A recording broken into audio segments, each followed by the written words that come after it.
What happens when two beloved television personalities sit down for what should be a light-hearted conversation, but instead find themselves in the middle of an increasingly tense exchange that spirals completely out of control? What starts as friendly banter quickly transforms into something neither of them saw coming, and by the end, one of them is walking off the set entirely. This is the story of Valerie Bertinelli's explosive appearance on The Drew Barrymore Show. And trust me, you need to hear every single word of what went down.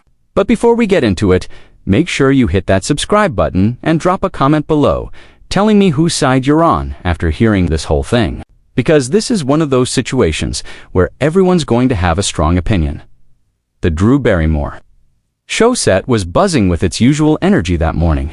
The audience was settled in. The cameras were rolling, and Drew had just finished her opening segment with that signature enthusiasm she's known for. She turned to the audience with a bright smile and said, "Okay, everyone, I am so excited about our next guest. She's someone I've admired for years, an incredible actress, an amazing chef, and just an all-around wonderful human being. Please welcome Valerie Bertinelli."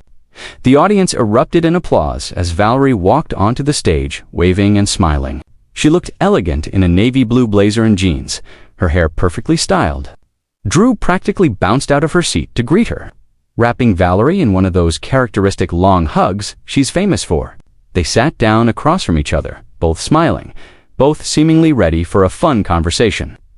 "Valerie, it's so good to see you," Drew said, still beaming. "I've been wanting to have you on the show for the longest time." "Well, I'm happy to be here," Valerie replied, settling into her seat. "Thank you for having me." Drew leaned forward, her elbows on her knees in that casual way she conducts interviews. "So, I want to dive right in because I think so many people connect with your journey. You've been so open about your personal life, your struggles, your victories. I really admire that vulnerability." "Thank you," Valerie said, nodding. "I think it's important to be honest. You know, we all go through things, and pretending we don't doesn't help anyone," Drew said enthusiastically. "And speaking of being open, I wanted to talk about your recent cookbook and how you've been navigating everything in your personal life, while also building this incredible career resurgence. I mean, you're thriving, and I love to see it." Valerie smiled, but there was something slightly guarded in her expression now. "Well, I wouldn't say thriving exactly. I'm doing my best, taking things one day at a time." Drew waved her hand dismissively. "Oh, come on, you're being modest. You look amazing. You're doing amazing things. And after everything you've been through with your divorce, I think it's inspiring how you've just thrown yourself into your work and really found yourself again." The smile on Valerie's face tightened just a fraction. "I appreciate that, but I think it's a bit more complicated than just throwing myself into work. It's been a process." Of course, Drew said quickly. "But you have to admit, there's something almost liberating about it, right? Like, I remember when I went through my divorce, and once I got past the initial pain, there was this sense of freedom. Did you feel that way?" Valerie shifted in her seat, and if you were watching closely, you could see the first signs of discomfort. "I think everyone's experience is different. Drew, for me, it wasn't really about feeling liberated. It was more about trying to figure out who I was again after spending so much of my life in that relationship." "Right, totally?" Drew nodded, but she pressed on. "But now you're on the other side of it, and you can look back and maybe even laugh at some of it. I find that humor really helps with healing." "I don't know if I'd say I'm laughing about it," Valerie said, her tone becoming noticeably cooler. "It was a really painful time in my life, and I don't think I'll ever find it funny." Drew seemed to sense the shift, but continued anyway. No, I don't mean laugh at the pain. I just mean like the absurdity of it all sometimes. You know what I mean? Like looking back and thinking, wow, I really put up with that." Valerie's jaw tightened. "I'm not sure I follow what you're getting at." The audience had gone quiet now, the energy in the room shifting noticeably. Drew, perhaps not fully reading the room, kept going. "I just think it's interesting how we women tend to lose ourselves in relationships, especially marriages, and then when they end, we have this opportunity to rediscover who we are. And you've done that so beautifully." "Drew, I appreciate what you're trying to say," Valerie said, her voice measured but firm. "But I'm not comfortable with this narrative that my divorce was some kind of gift or opportunity. It was a loss, a significant one, and while I've worked hard to move forward, I don't think it's fair to characterize it as something positive." Drew's smile faltered for just a moment. "Oh, I wasn't trying to say it was positive. I was just trying to highlight your strength in getting through it." "But that's the thing," Valerie said, leaning forward slightly. "You keep framing it like I needed to get through something to become this better version of myself, like I wasn't whole before. That's not what happened. I was a complete person in my marriage. The marriage ended, and now I'm navigating a different chapter of my life. But I wasn't broken, and I didn't need to be fixed." The tension was palpable now. Drew clasped her hands together, clearly trying to reset the conversation. "You're absolutely right, and I apologize if it came across that way. I think I was just trying to relate through my own experiences, but you're right that everyone's journey is different." "I appreciate that," Valerie said, though her posture remained stiff. Drew took a breath and smiled again, attempting to lighten the mood. "Let's talk about your cooking. Your new cookbook is incredible. I made one of your recipes last week, and it was so good." "Thank you," Valerie said, her expression softening slightly. "Cooking has always been a passion of mine, so putting together the cookbook was really special." "And you've been doing a lot of cooking content online too, right?" Drew asked. "I love watching your videos. There's something so comforting about them." "I'm glad people are enjoying them," Valerie replied. "It's been a nice way to connect with people and share something I love." Drew nodded enthusiastically. "It's interesting though, because you've really leaned into the whole comfort food thing. And I wonder if that's connected to everything you've been through emotionally. Like, are you feeding yourself in ways you weren't being fed emotionally before?" Valerie's eyes narrowed slightly. "I'm sorry, what?" "I'm just saying," Drew continued, apparently not noticing the warning signs. "Sometimes we use food as a way to nurture ourselves when we're not getting that nurturing from other places. And I think that's beautiful. But I also wonder if you've thought about that connection." "Drew," Valerie said slowly, "I cook because I love to cook. I've been cooking my entire life. It has nothing to do with compensating for anything emotionally." No, I know that," Drew said quickly. "I'm just exploring the deeper meaning behind it, you know? Like there's always psychology behind our passions, especially when they intensify during certain periods of our lives." Valerie sat back in her chair, crossing her arms. "So you think my cooking is some kind of coping mechanism?" "I think all of our passions serve different purposes at different times," Drew said, and there was something almost therapist-like in her tone. Now that was clearly grating on Valerie, and there's no shame in that. "I'm just curious about your relationship with it." "My relationship with cooking is that I enjoy it," Valerie said flatly. "That's it. There's no hidden trauma I'm working through in the kitchen, Drew." The audience was completely silent now, watching this exchange unfold with growing discomfort. Drew's smile had become somewhat frozen on her face. "I wasn't suggesting trauma, I was just ... "You were just psychoanalyzing me on national television," Valerie interrupted, her voice still controlled but unmistakably frustrated. "And I'm telling you, I don't appreciate it." Drew held up her hands in a placating gesture. "Valerie, I'm so sorry. That wasn't my intention at all. I think I'm just not articulating myself well today." "Maybe not," Valerie agreed tersely. There was an awkward pause, and Drew looked down at her notes, clearly trying to find a way to salvage the interview. Drew glanced at her producer off camera, then back at Valerie. "Okay, let's shift gears completely. I want to talk about something fun. You've been posting about your garden on social media, and it looks amazing." Valerie's shoulders relaxed slightly. "Thank you. Gardening is something I've really gotten into over the past year." "It's gorgeous," Drew said, her enthusiasm seeming genuine again. "And I have to ask, is there a special someone who's been helping you with all that planting? Because I feel like I've seen some hints on your posts." Valerie's expression immediately hardened again. "Drew, my personal life isn't really something I want to discuss." "Oh, I'm not trying to pry," Drew said, laughing nervously. "I just think our audience would love to know if you're happy, if you're dating. You know, we're all rooting for you. Are you?"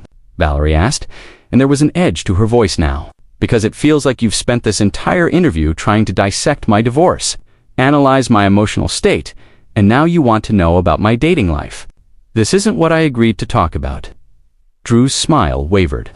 "I thought we were just having a conversation. I share everything about my life on this show." "That's your choice. But just because you choose to share everything doesn't mean I have to. And frankly, I find it a little invasive that you keep pushing." "I'm not pushing," Drew protested. I'm asking questions. That's what talk shows are. There's asking questions, and then there's disregarding someone's boundaries, Valerie countered. I've redirected this conversation multiple times, and you keep circling back to things I've made clear I don't want to discuss. The audience shifted uncomfortably in their seats. Drew looked genuinely confused now. Valerie, I'm really not trying to make you uncomfortable. I think maybe there's been a misunderstanding about what kind of interview this was going to be. Maybe there has been, Valerie agreed, her voice tight. Because I was told this was going to be a light-hearted conversation about my cookbook and my career. Instead, I feel like I'm in a therapy session I didn't sign up for. Drew's face flushed slightly. That's not fair. I interview people about their lives all the time. That's the whole point of the show, to connect on a deeper level. Connecting on a deeper level requires consent from both parties, Valerie said. You can't just decide you're going to dig into someone's personal pain because you think it makes for good television. I wasn't doing that, Drew said. And now there was a defensive note in her voice. I was trying to have an honest conversation about real-life experiences. I thought you of all people would appreciate that, given how open you've been in your memoir. Valerie's eyes flashed. Writing about my experiences in my own words, on my own terms, is completely different from being interrogated about them on live television. Do you really not see that distinction? I wasn't interrogating you, Drew said, her voice rising slightly. I was asking questions that I thought were fair game-based. On what you've already shared publicly, just because I've shared something publicly doesn't give you carte blanche to weaponize it in an interview, Valerie shot back.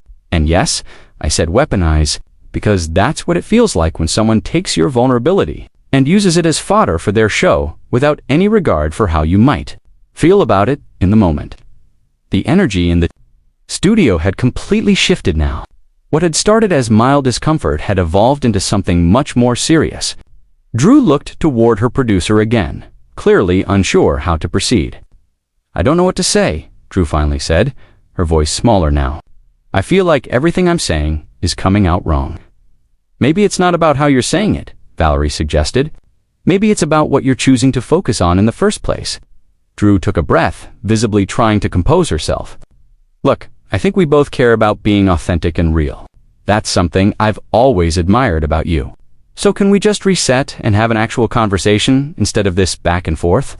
I'm not sure we can, Valerie said honestly, because I don't trust right now that you're going to respect my boundaries. You've already crossed them multiple times in the span of 15 minutes. That wasn't my intention, Drew insisted.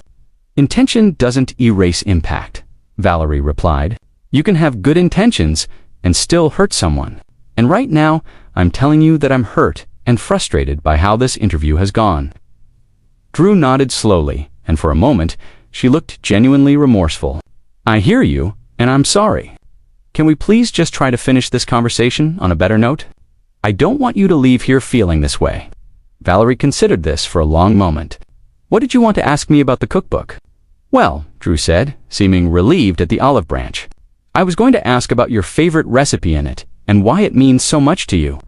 My favorite recipe is probably the lemon chicken piccata, Valerie said, her tone still somewhat guarded, but willing to engage. It was something my mother used to make, and I've adapted it over the years. It reminds me of Sunday dinners growing up. That's beautiful, Drew said softly. Food and memory are so connected, aren't they? They are, Valerie agreed. And I imagine cooking those family recipes now must bring up a lot of feelings, Drew continued, especially as you're building this new life for yourself and thinking about what family means to you now versus what it meant then. Valerie closed her eyes for a brief second, as if summoning patience. Drew, you're doing it again. Doing what? Drew asked, looking genuinely perplexed. You can't help yourself, Valerie said, shaking her head. I give you a simple, straightforward answer about a recipe. And immediately you're trying to dig deeper, trying to find some emotional wound to explore. A recipe is just a recipe sometimes. A memory is just a memory. Not everything needs to be analyzed. I'm a curious person, Drew said, and there was a hint of defensiveness creeping back into her voice. I like to understand people. I don't think that's a crime. It's not a crime, but it is exhausting, Valerie replied, especially when the person you're trying to understand is actively telling you to stop. Drew sat back in her chair, crossing her arms now. "You know, I have to say, I'm a little confused about why you agreed to come on a talk show if you didn't want to talk." The audience audibly gasped at that comment. Valerie's eyes widened in disbelief. "Excuse me," Valerie said, her voice dangerously quiet. "I'm just saying," Drew continued, apparently committed to this path now. "Talk shows are about conversation, about opening up. If you wanted to just promote your cookbook without any personal questions, maybe a talk show wasn't the right venue." Valerie stared at her for a long moment, and you could see the anger building behind her eyes. "That's really what you're going with right now?" Valerie asked, her voice still controlled but unmistakably furious. "You're going to suggest that I'm the problem here because I won't let you treat me like a therapy patient?" Drew uncrossed her arms, realizing perhaps that she'd gone too far. "That's not what I meant." "Then what did you mean?" Valerie pressed. "Because it sounded an awful lot like you were saying, shouldn't have come on your show if I wasn't willing to be emotionally eviscerated for your audiences. Entertainment, I would never." "Want to eviscerate anyone?" Drew said, her voice shaking slightly now. "That's not who I am or what this show is about." "Then explain to me what just happened here," Valerie demanded. "Because from where I'm sitting, you've spent the last 20 minutes ignoring every single boundary I've set, making assumptions about my emotional state, psychoanalyzing my hobbies, and now you're essentially blaming me for not being vulnerable enough for your liking." "I'm not blaming you for anything," Drew insisted. "I'm just trying to explain that this show is built on emotional honesty and connection. That's what people tune in for." "Emotional honesty requires mutual respect," Valerie said. "You can't demand someone's emotional honesty while simultaneously disrespecting their clearly stated boundaries. That's not connection, Drew. That's exploitation." The word hung in the air like a bomb. Drew's face went pale. "I have never exploited anyone on this show." "Maybe not intentionally," Valerie said, "but impact matters more than intention. And the impact of this interview has been that I feel disrespected, pushed, and frankly, ambushed." Drew repeated, and now there was anger in her voice too. "I asked you normal talk show questions. If you felt ambushed by that, maybe you need to examine why you're so defensive about your own life." The audience gasped again, louder this time. Even Drew's producer could be seen on the side of the stage, making frantic hand signals, clearly trying to get Drew to stop talking. Valerie stood up slowly, removing her microphone. "I'm not doing this anymore." "Wait, what are you doing?" Drew asked, standing up as well. "I'm leaving," Valerie said calmly, though her hands were shaking slightly as she unclipped the microphone pack from her waistband. "I'm not going to sit here and be told that my boundaries are defensive, or that I'm the problem because I won't perform emotional vulnerability on demand." "Valerie, please sit down," Drew said, and there was genuine panic in her voice now. "We can work this out. Let's just take a breath and start over." "No," Valerie said firmly, setting her microphone on the chair. "I've given you multiple opportunities to course correct, and instead, you've doubled down every single time. You just told me that maybe I need to examine why I'm so defensive. Do you understand how condescending that is? How dismissive?" Drew reached out as if to touch Valerie's arm, but Valerie stepped back. "Don't? I came here in good faith, Drew. I came here to talk about my work, to connect with your audience, to have what I was promised would be a fun, light conversation. Instead, I've been poked and prodded and analyzed, and when I pushed back, I was told that I'm the one with the problem." "That's not what I said," Drew protested weakly. "It's exactly what you said," Valerie countered.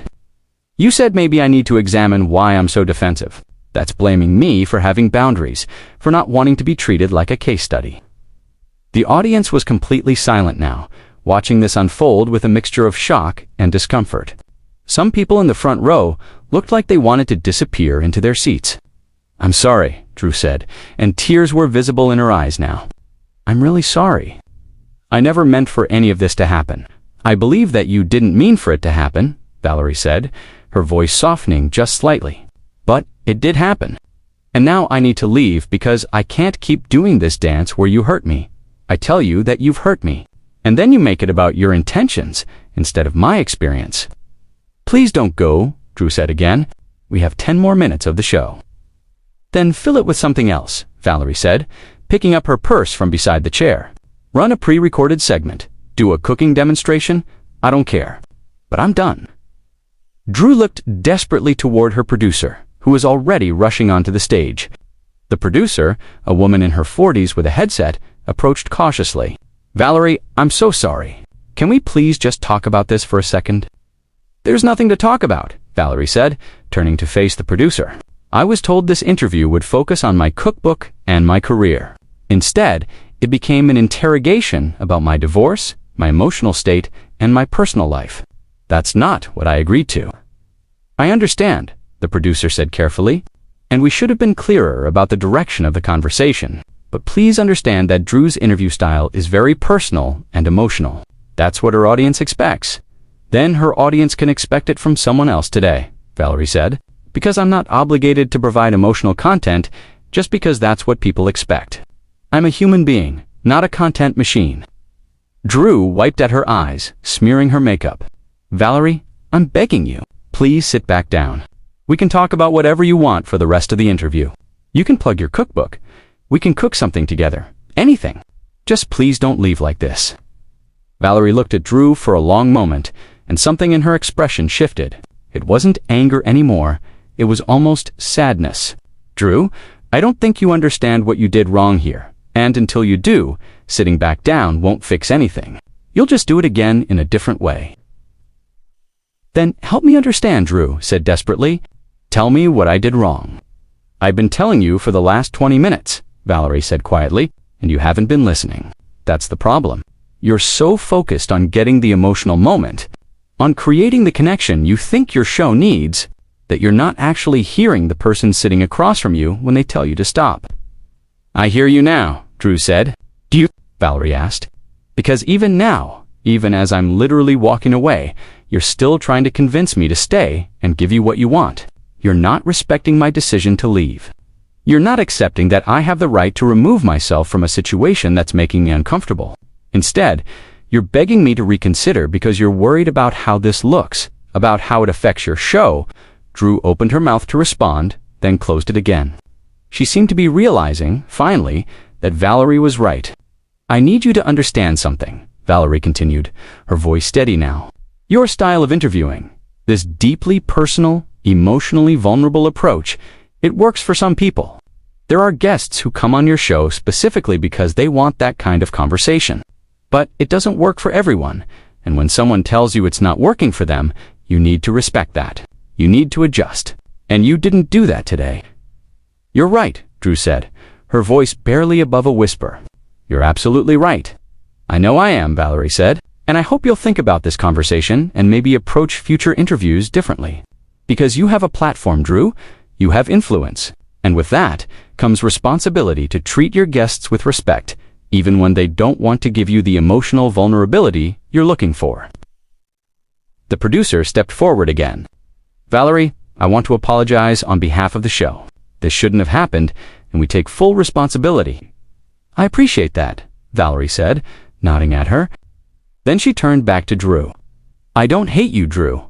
I'm not angry at you as a person. But I am disappointed in how this went, and I need to leave before it gets any worse." "I understand," Drew said, though she looked devastated. Valerie adjusted her purse on her shoulder and took a breath. Then she turned to the audience, who had been watching this entire exchange in stunned silence. "I'm sorry you all had to witness this. I know this isn't what you came here to see today, but I hope maybe there's something valuable in it anyway. About boundaries, about respect, about not being afraid to walk away when something doesn't feel right." A few people in the audience started clapping tentatively at first, then louder. Soon, nearly half the audience was applauding Valerie as she walked toward the exit. Drew stood there, frozen, watching her go. As Valerie reached the edge of the stage, she paused and looked back one more time. "Good luck with the rest of your show, Drew. I genuinely mean that." And then she was gone. Walking through the backstage area and out of the studio while Drew stood there, tears streaming down her face. With 10 minutes of showtime left to fill and an audience full of people who had just witnessed one of the most uncomfortable moments in daytime television history, the cameras kept rolling for a few more seconds before someone finally called for a commercial break. Drew sank back into her chair, her head in her hands, while her producer rushed over to comfort her. The audience sat in shocked silence, unsure whether they should leave or stay, whether what they'd just witnessed was real or somehow staged. So, what do you think? Was Valerie right to leave? Or should she have tried harder to make the interview work? Drop a comment below and let me know your thoughts. And don't forget to subscribe, because we've got plenty more stories like this coming your way.